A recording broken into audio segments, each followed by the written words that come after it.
going on, world? Welcome to my channel. I'm the Pokemon trainer Draco, just Draco for short if you please. And if you couldn't already tell, I'm going to be doing a Let's Play of the Pokemon White version. So without further ado, let the gaming commence. So right here is just the introductory point in the game where everything is explained to you in basic or symptomatic format. And at this designated time in the game, you are given your thesis. You're in a wondrous world. This wondrous world is filled with lots of amazing creatures known as Pokemon who you humans live kindly next to. Some of you use them to study, some of you use them to battle, in which case you will be doing so. And here's where you get to explain yourself as a trainer, starting with your character, gender, and your name. And obviously, since I am a male, I'm going to choose the male character, or the boy, if you will.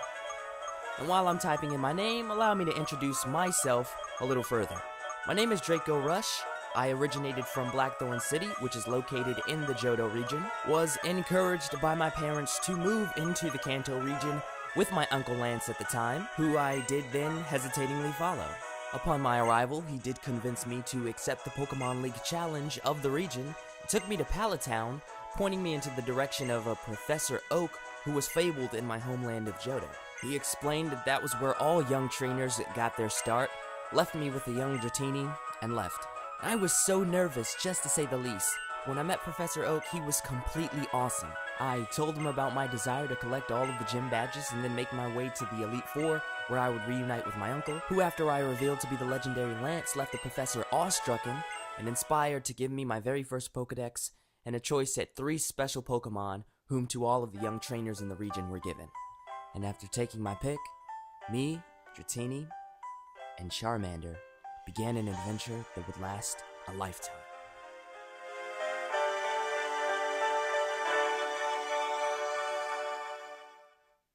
So, how did you guys like that little short autobiography? Was it cool? Was it not? Just leave your opinions in the comments section so I know whether or not to continue how I'm doing, what I'm doing.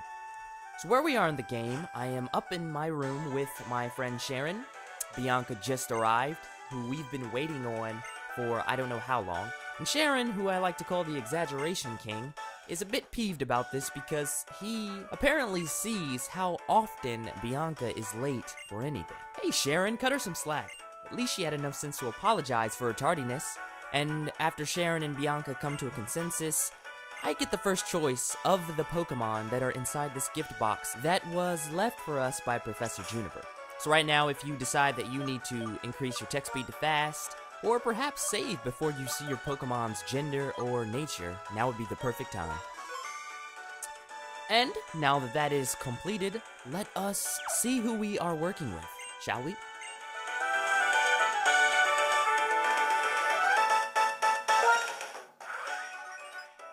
Coming up first, we have the Fire-type Pokemon Tepig, who specializes in attack and special attack. And to his direct right, the Grass-type Pokemon Snivy, who although his attack and defenses are relatively low, speed knows no comparison. And last but certainly not least, the highly defensive Water-type Oshawott. Who will it be? The choice is Tepig.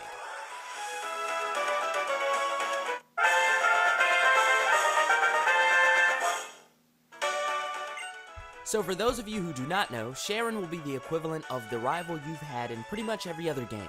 Meaning, whatever Pokemon you choose, he will have the Pokemon which is the weakness to yours. I.e., Snivy to your Oshawott, or Tepig to your Snivy. But in my case, he's going to have Oshawott since I chose Tepig.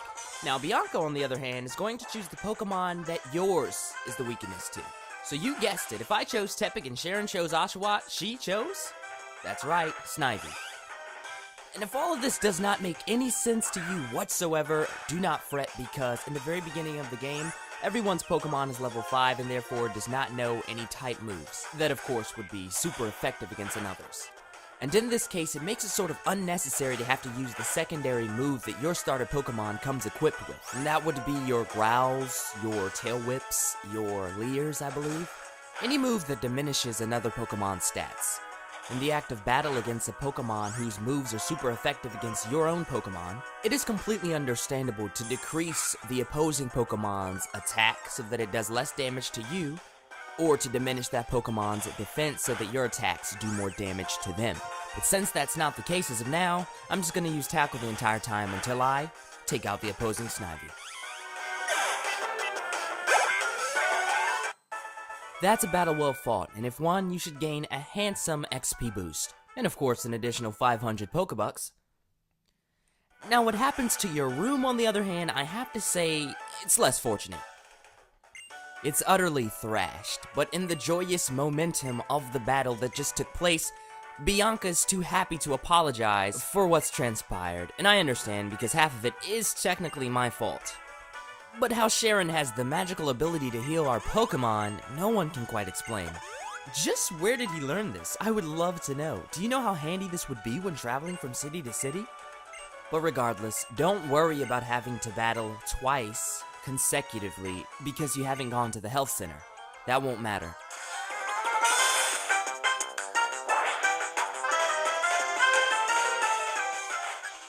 Like I said previously, Sharon chose Oshawott because I had Tepid, but because there are no super effective moves being tossed my way, I'm going to follow the exact same strategy I used when facing Bianca, which, give or take in short, is just to keep attacking until the opposing Pokemon faints. Now of course, things just might get interesting if a critical hit lands, and then in fact you find yourself on the losing side of the battle. Just keep attacking, and of course, a little luck never hurts. Let the opponent be the first one to resort to the secondary moves. Let them be the one to waste their time attacking stats rather than the actual Pokemon themselves. And when they do, of course, take advantage of it and take them out.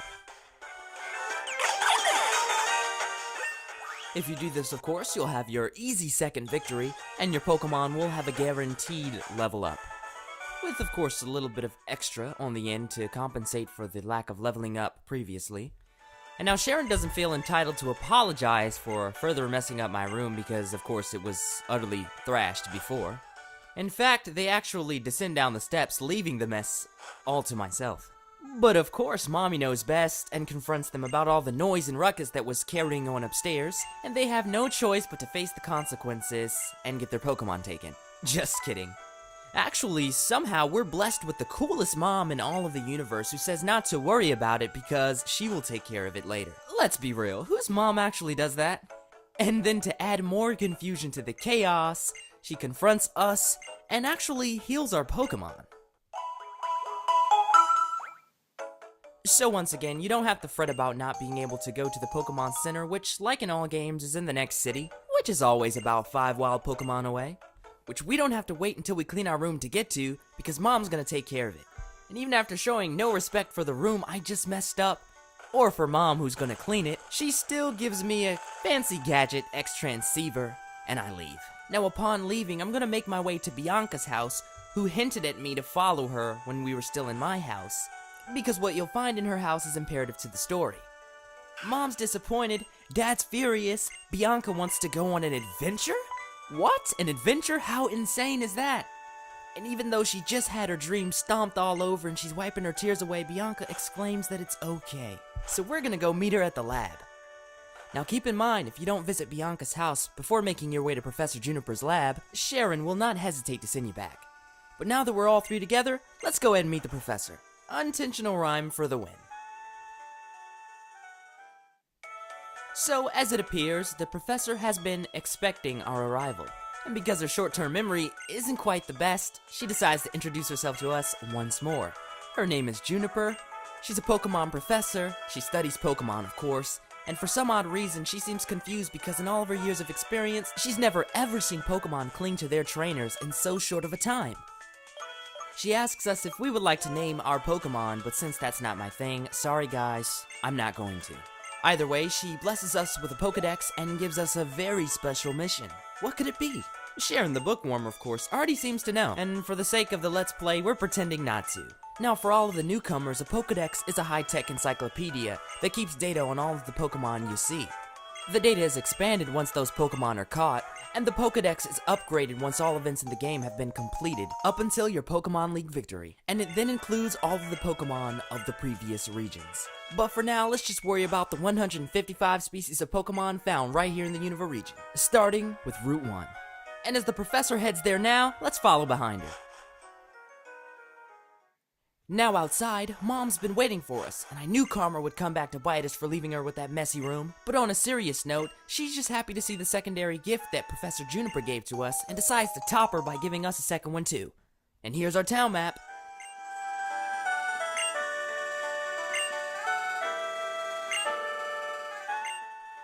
Once again, she tells us not to worry about our room, and whew, we're in the clear.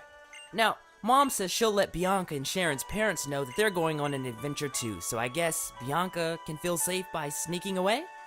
In either case, we promised the professor we'd meet her on Route 1, so Bianca and Sharon are gonna head over there, and I'm gonna follow right behind them.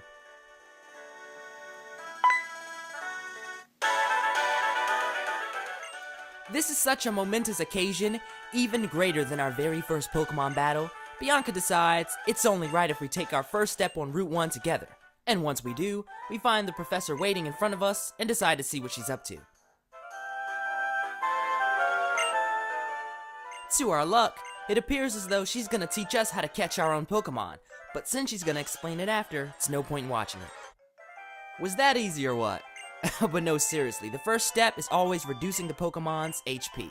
If you can get a status condition upon it, that's great too. Paralysis and the Pokemon being asleep work the best. If you can make all of that happen, you're amazing. But in either case, when that's done, throw your Pokeball and hope for a catch. Remember, you're always likely to run into wild Pokemon when you're in the tall grass, and double as likely when you run. And if you got all that down pat, why am I stopping you? Go ahead and take your second step toward your adventure. Cause you know, you guys just took your first step before. Anyways guys, thank you for watching my first Pokemon video, Let's Play White, my first Let's Play, and my first video ever. I'm Draco. See you guys later.